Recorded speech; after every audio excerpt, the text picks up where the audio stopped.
It is the letter that was written by Ubrink speaking about you not passing a competency assessment report. Did you do a competency assessment and did you pass it or you didn't pass it?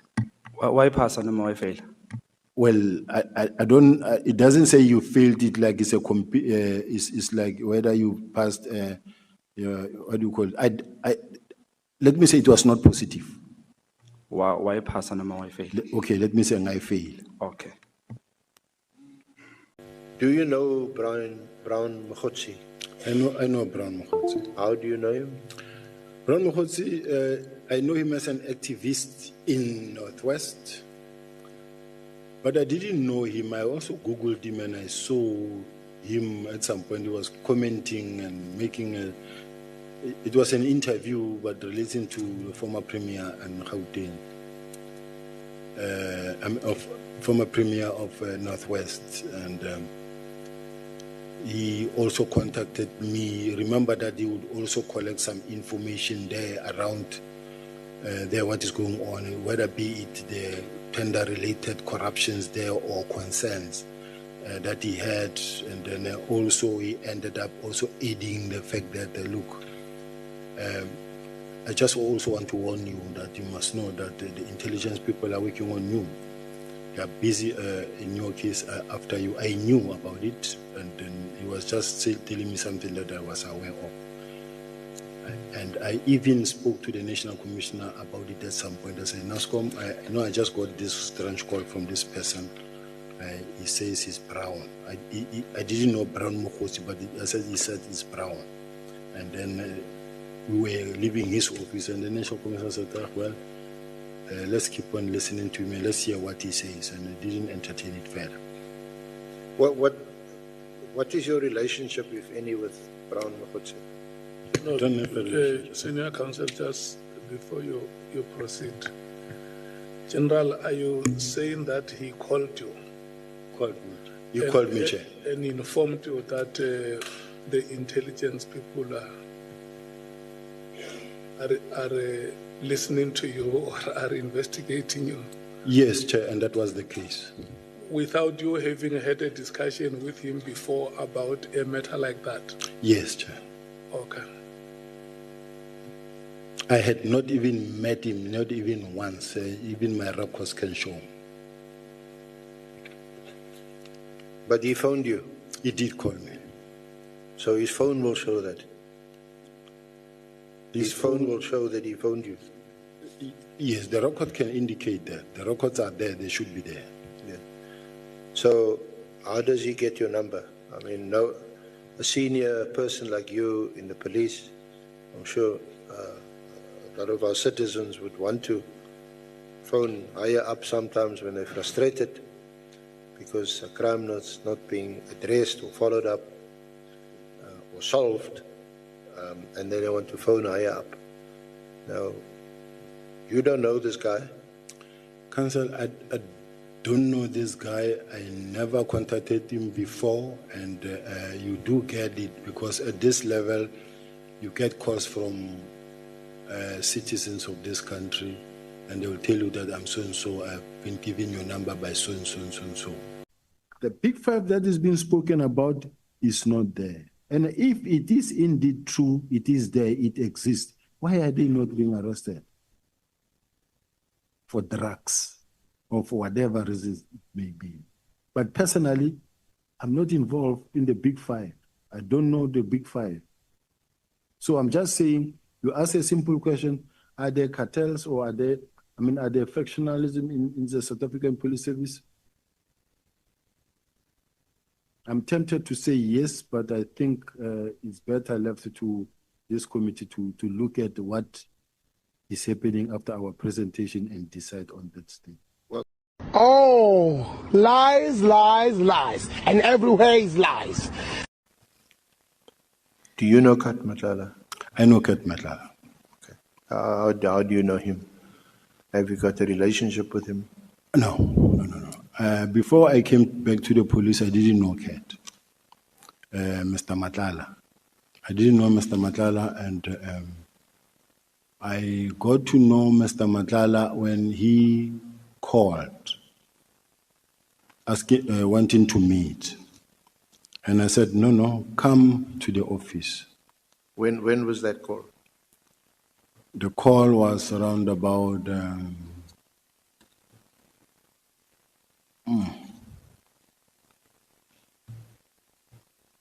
I can't remember exactly, but I do have the bundle where when they wanted to have a meeting with the lawyer because they did came.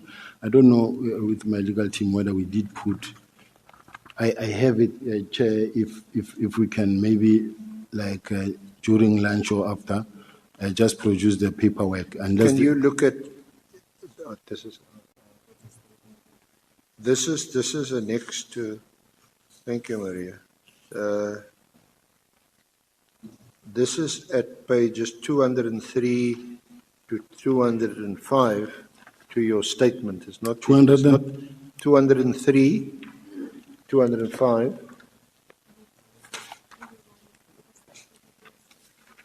And it's you deal with it in your statement on page 26 from paragraph 81.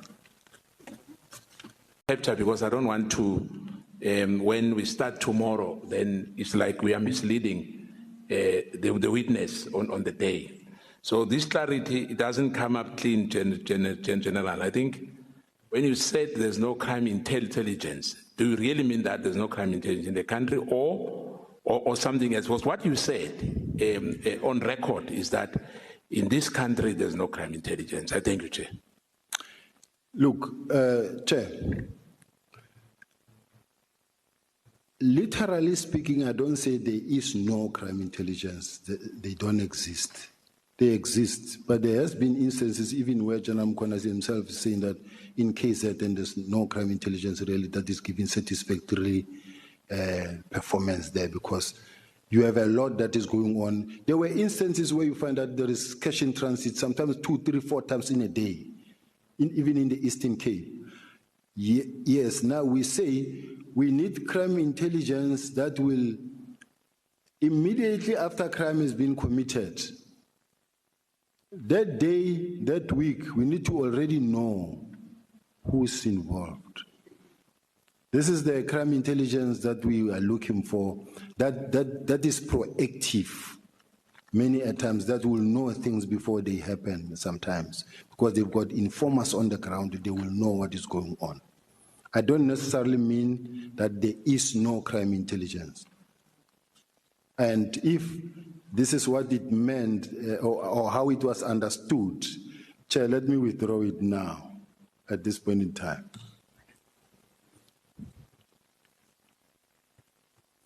What are you withdrawing, General?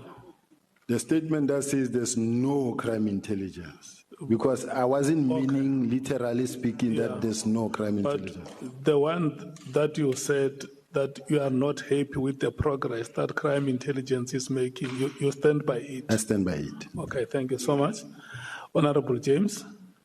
Thank you so much, Chair. When General Sibiya spoke, he didn't mince his words. He was clear. He even qualified his statement. He qualified his statement. When General Mkhwanazi spoke, when General Masemola spoke, they all said the same thing. When we questioned General Masemola and the crime detection, which spoke to crime intelligence in this country, he said there's actually no, it doesn't exist. He did say that. All three of them said exactly the same thing. Yes, there's a unit called crime intelligence, but how effective is that unit? So he has withdrawn his statement now, so I'm not sure if this is even worth going into, but all three generals came here and they qualified and they spoke about exactly the same thing you're speaking about. And when you know, General, when we have operations, that's the one thing we lack, is intelligence. So let's be truthful here. Thank you. We're saying, there is your name dropped there, that I have arranged a meeting with Sibiya and the minister. So has there been a meeting arranged between you, the minister, Mr. Matlala, and Mr. Mogotsi to discuss the... Never. Okay. There was never such a meeting. Okay. When did you have breakfast again with Mr. Mogotsi?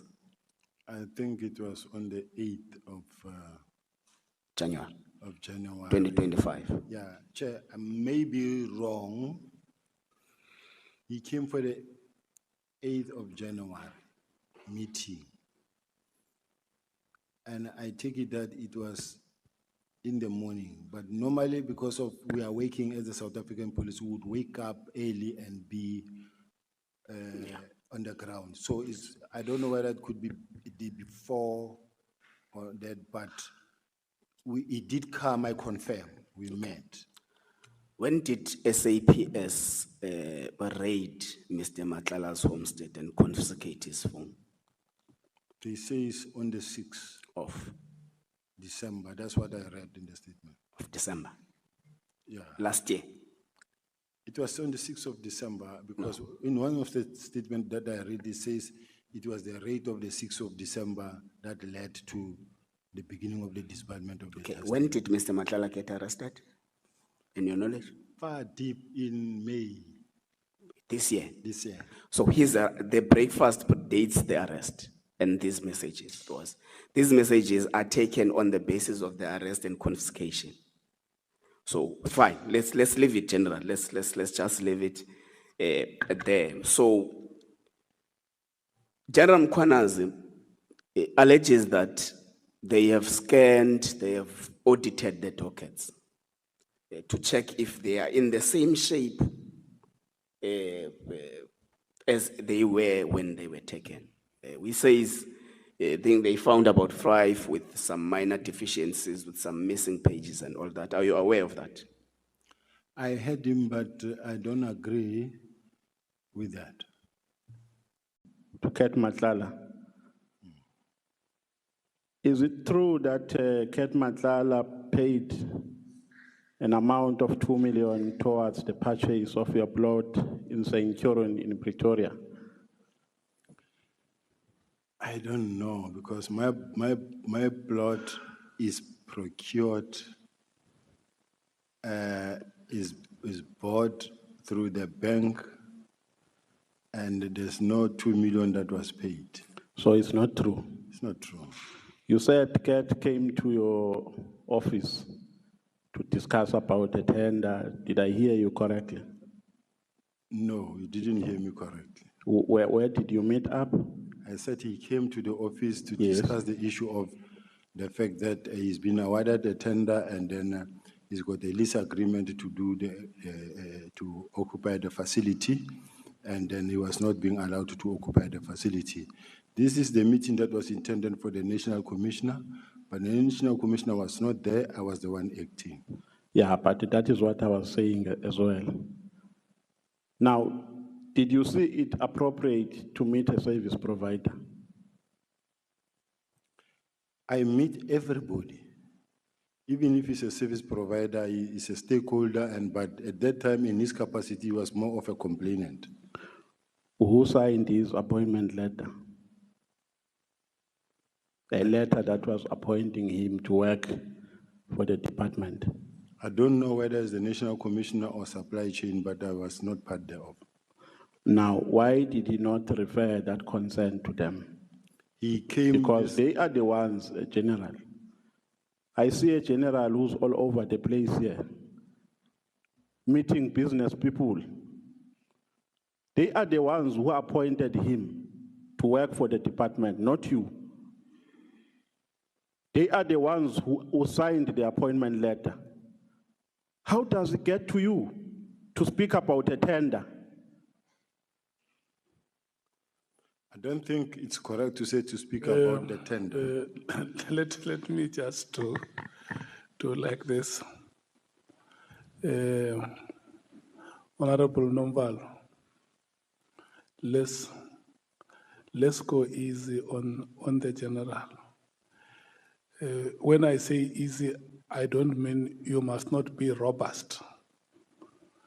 You can be robust in any way. But I plead that we give the general a breathing space. No problem, Chair. Thank you. Point taken. The person who complains that I procured spying equipment, it is his wife who procured those spying equipment, working for the city of Joburg. So This thing of making allegations for the sake of making allegations because you want to taint a person, they don't really work. That is why nothing happened to today, and nothing will happen ever. Okay. In your statement, and even... Honorable Sokanyile, General, who is the person accusing you of buying spying equipment? Initially, I do know that the former city manager, Fred Brink, was the one who was accusing me, and then supported by a gentleman called Mesuli Mlandu. And this Mesuli Mlandu is a guy who was fired from Eastern Cape and then was employed in Ekurhuleni, was fired from Ekurhuleni, and then he started accusing and running after the former minister of Ekurhuleni, Mondli Gungubele. You can check the articles. So himself, there were investigations running against him. How he got to be on the other side and started attacking me and challenging me and fighting me is because there came an instruction that says all senior managers of the city needs to be vetted. When we sent a team down there and say, we are told this man was fired in the city of, in Eastern Cape,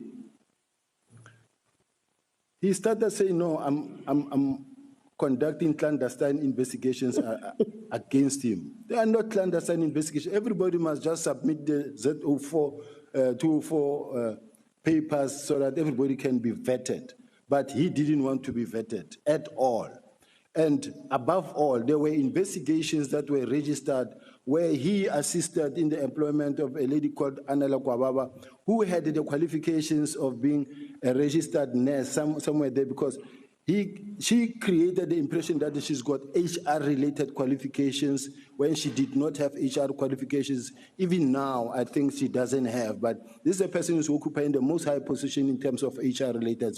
So there are other people who think because of how forceful they are, how powerful they are, how strong they are in terms of character, they can force their way through and get what they want. And I also wore camouflage uniform. Maybe I should also wear one, go make a conference as well and talk things. But I will be fired from the podium same time. That day, on stage, doing that, I'll be gone. But some people, because they've got a very powerful social media that they have invested in, every TikTok that you open, no police official is allowed to do what General Mkhwanazi is doing. No provincial commissioner you will see on TikTok. He's the only one that campaign and funded on TikTok. And this wins all the South Africans. You touch Mkhwanazi, you touch us. But he's a policeman. So I'm just saying there are a lot of things that are wrong that we are supporting as a country. And we are creating a monster that no one is able to control. That is why he's able to come here in this house and threaten members of this house and say, you don't touch the members of intelligence, and because you will forcing them to respond, and once they respond, they will talk. And once they talk, many of you, I don't know what said, many of you will do what, but that is wrong. We can't allow such a situation as a country to continue.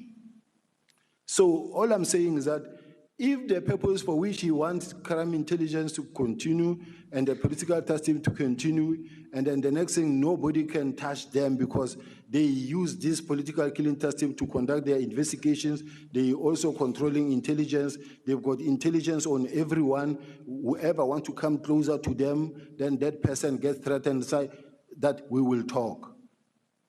Can't be that. Must bear in mind, Chair, neither is General Mkhwanazi an investigator.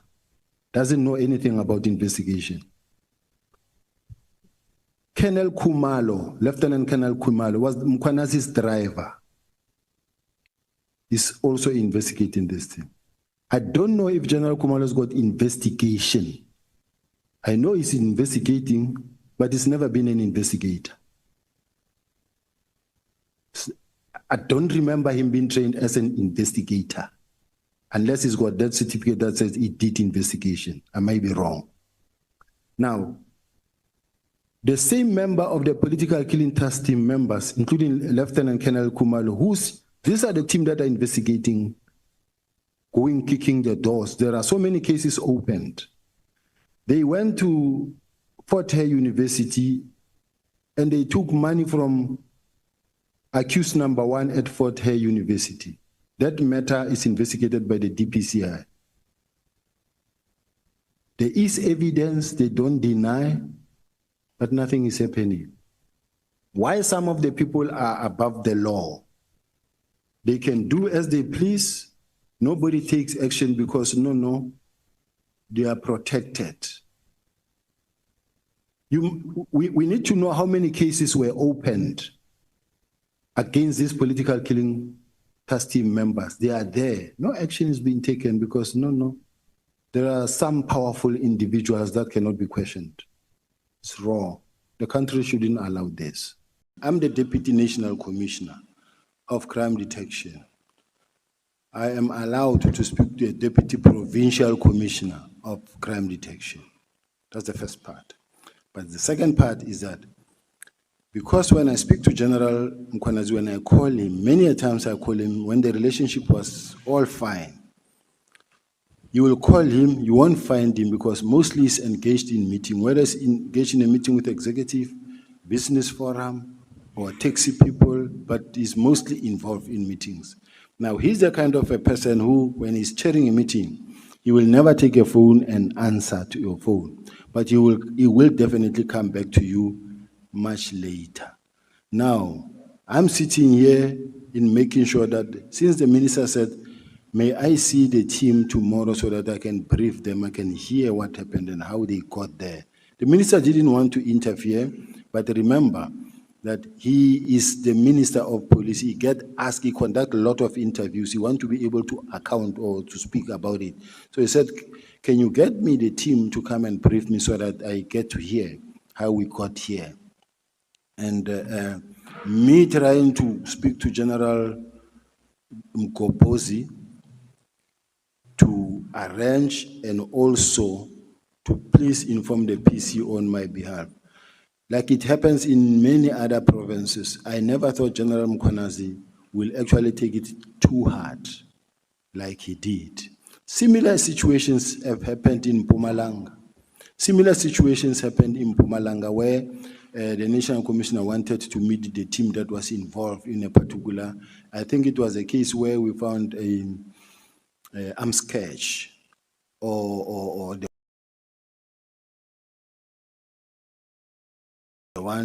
one of Peter Retief where councillors were killed and a good job was done, but the National Commissioner wanted them to come and brief him. Now, as a result, I communicated to the brigadier, and then the PC called me and said, how? Now you are calling my people and me you are leaving behind. And these are my people. I say, General, please, I apologize. I should have started by you. And she said, no, I understand. Please, General, come with them. And she came, we interacted with them, but I apologized. And it was really not war like it is still today, just for the fact that I didn't speak to you directly, I spoke to someone who's your deputy. So it differs from character to character, from person to person. But it happens on a daily basis with all the provinces. General, you said you described Mr. Brown Mogotsi as an activist. What is the cause that he stands for? He's a politician there in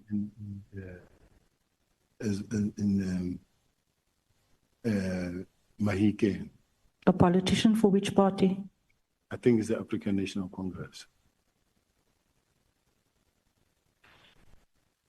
General, you said that you Googled him despite having access and capacity to properly profile him.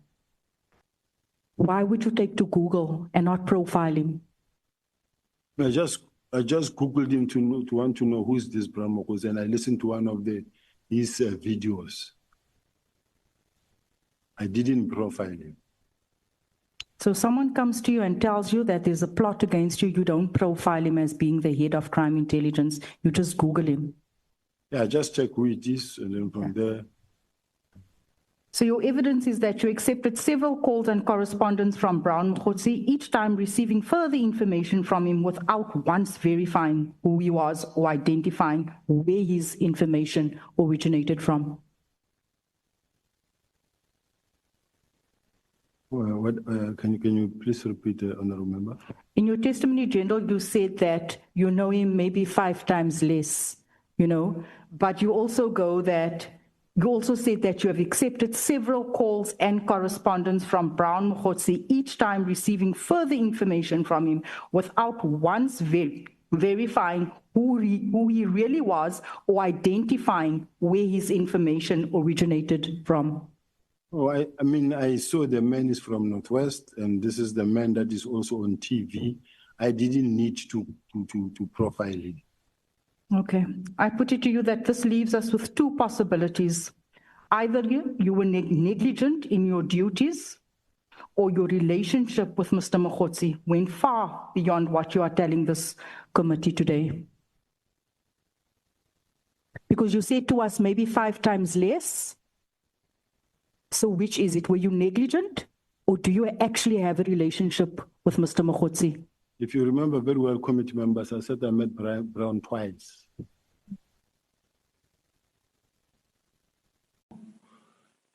Any member of the